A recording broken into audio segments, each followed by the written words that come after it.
my life, I've looked down on people.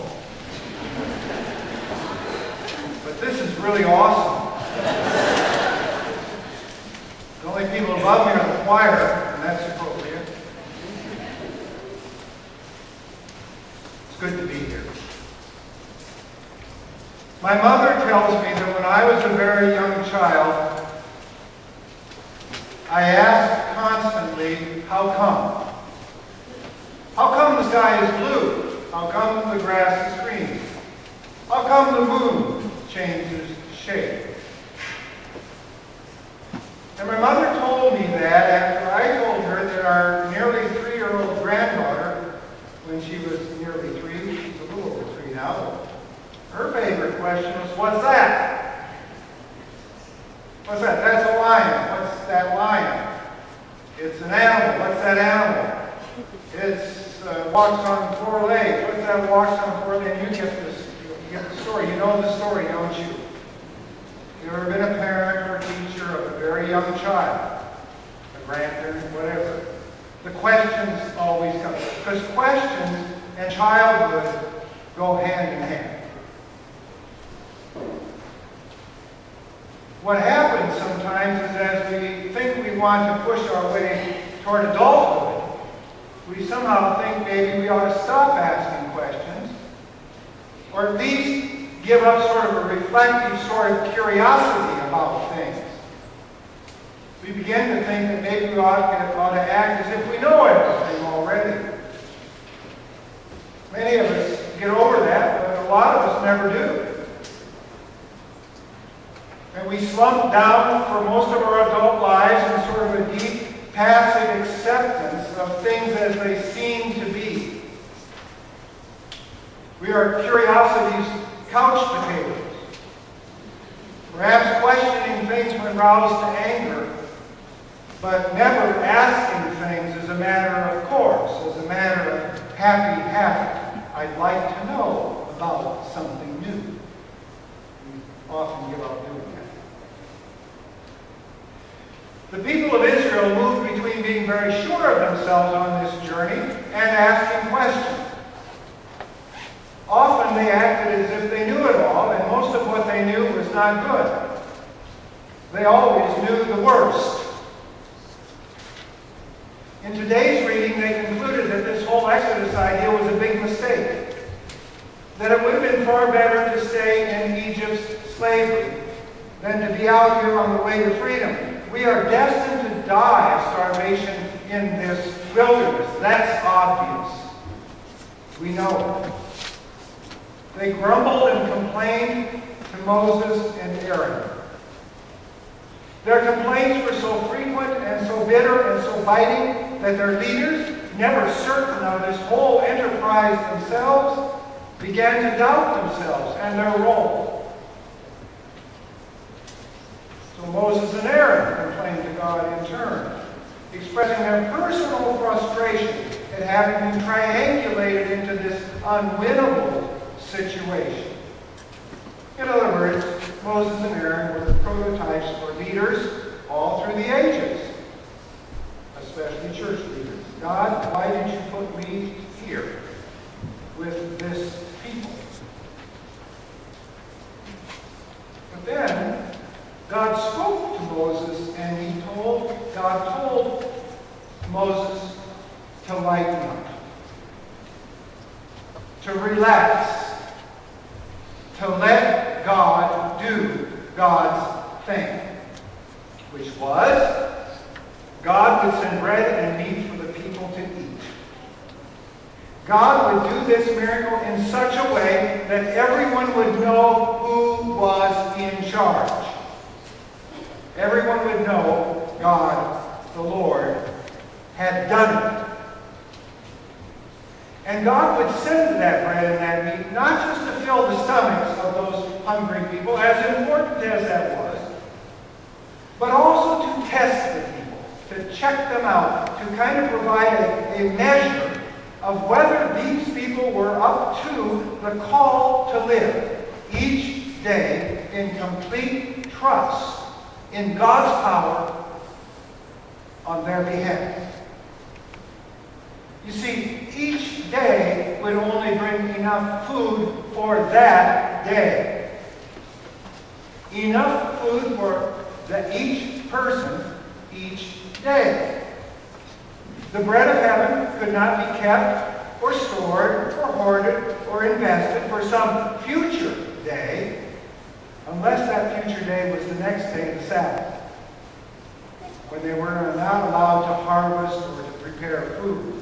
So on the sixth day, they would get twice as much to be eaten the next day. And then the week went along as it was, one day at a time. This food was a test, you see, because it asked the people to trust God enough to know that they received food for this day, and indeed they would receive again enough food the next day, and the next day enough food again, and the next day enough food after that. Every day there would be enough. God's provisions for this journey were granted one day at a time. And you couldn't skip a day, and you couldn't hoard for a day. And the only faithful prayer was, give us this day our daily bread. And then came the gift. Then came the gift. They woke the next morning, and they looked at the brutal landscape of wilderness around them, and it was covered with something like frost, but of more substance than frost. It was, as God had promised, nothing less than the glory of the Lord in the form of mere bread. Astounded, the hardened and desperate hungry people of the Exodus became Israel's children again, and they dared to ask, what is it? What is it? With a sense of awe, not the way a child perhaps says when looking at the new dish of broccoli, what's that? But with awe, handle this carefully. There's something here we've not seen before. What is this, Moses? Only, of course, they didn't speak English. They spoke Hebrew, so they said Mahu, which has been transliterated into English as manna. Manna means, what's this? What is this? And Moses said, this is the bread of God for you. I thought you'd never ask.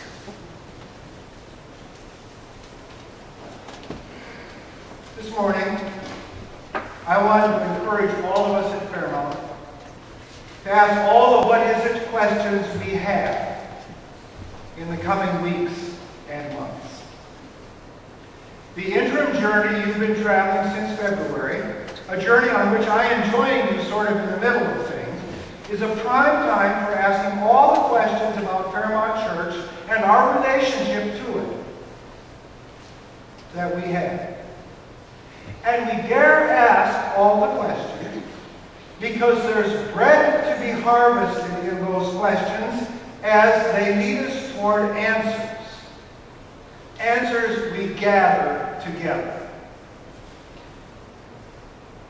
Now, I've been here 2 weeks, and I'm pretty well convinced there's some questions you probably don't need to ask. Are we grateful for Fairmount's history, heritage, and mission? I think we are. Do we hope the best for Fairmount's future? I certainly believe we do. Do we love this church? Yes, that's clear. But within those larger questions, which we probably give pretty easy, quick answers, there are a myriad finer questions. Let me just tell you a couple of them. Well, more than two, to be honest. We are grateful for Fairmount's near 100-year history, that's for sure. And I believe grateful for Fairmount's mission and outreach ministry. But have there been rough spots along the way? Some troubling to many of us, some troubling to a few of us, some trouble maybe only to me. Why did they happen? Could they have been prevented? Could we sharpen our ministry and mission in this community? Could we make a greater difference than we are now making? What is the relationship between our social outreach ministries and our evangelism ministries? Do they complement each other? Do we carry on both with conviction? What gaps and lacks concern us? What is about Fairmount's life and mission make us happy? And what causes concern? We want the best for Fairmount's future. I have to believe that you wouldn't be here if you didn't. But are we prepared to make the kinds of changes we might have to make in order to secure that future? What kind of leadership will you look for in your next pastor and from the staff and the lay leadership that you have and will come to follow in order to pull us all together for this beloved church's common good? Can we improve communication and understanding between leaders and leadership groups and within the congregation as we make decisions about finances and staffing and mission priorities that will determine what that future looks like for Fairmount Church? What are the ifs we can do better at so that Fairmount of the future thrives in faith and witness? And we love this church. Again, we love this church, that's clear. But how do we show that love? How do I love you? Let me count the ways.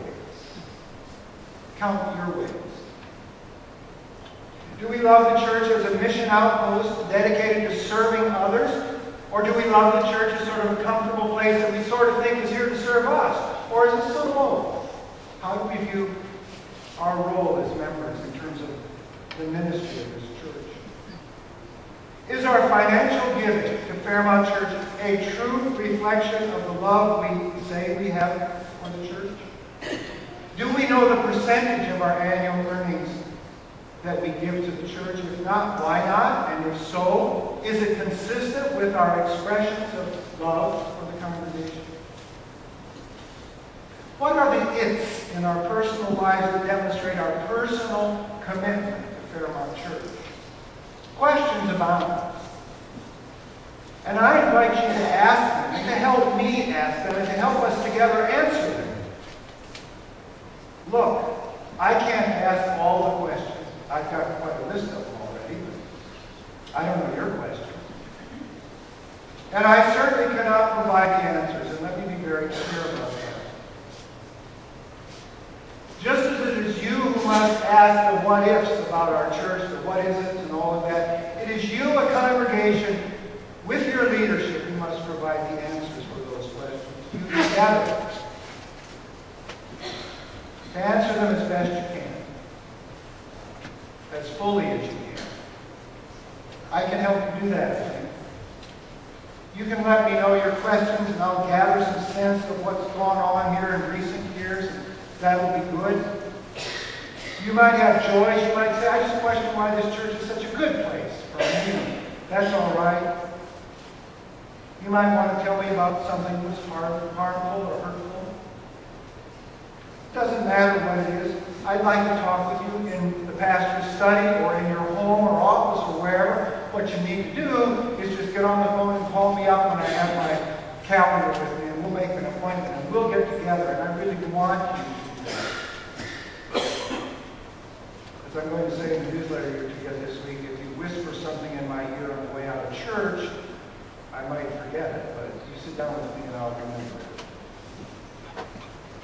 And I'm going to be listening at meetings and gatherings to hear what you're saying, and trying to kind of gather some sense of what the life of this congregation is about, and what the questions are, and what the hopes and the dreams are. And I'll encourage you to listen to one another, to hear one another, all along the way. Listening and asking. Listening and asking are all necessary to open us up, to unlock us to receive the gifts of God. It's how Jesus taught his disciples. It's how his disciples learned from him. Disciples are literally learners. That's what we're to be, learners. You cannot be a learner if you do not ask the question. I think that's sort of a Zen thing, but it's true as all. And remember that Jesus said, unless you become like little children, you cannot enter the kingdom of God. Children ask questions. What is it? How come? What's that? And we'll get into the banquet where there's bread enough for all of us to eat. Let me close by quoting something I found after I wrote most of this, so that it'll feel like an appendix, but it shows I think on the right track, because it's written by the president and professor of homiletics at Austin Seminary. He ought to know something, Theodore Wardlaw. He wrote, bread is this extraordinary, ordinary thing. Bread is an extraordinary, ordinary thing which God gives in such abundance. Bread is a homely example of the smorgasbord of giftedness that surrounds us. Such giftedness does not save itself for mountaintop moments, but rains on us constantly. The giftedness of God rains on us constantly. And we depend on the grace of a gracious God whose provisions never fail, unlike our attempts at providing for ourselves. And then follows a paragraph that I am certain he wrote for me today. And I think he wrote it for all of us today as well. He doesn't know that. He writes, we preach to people who, like the Israelites in the wilderness, are either so preoccupied by past experience or so anxious about the future that they are often unable to see the graces available to them in the present moment.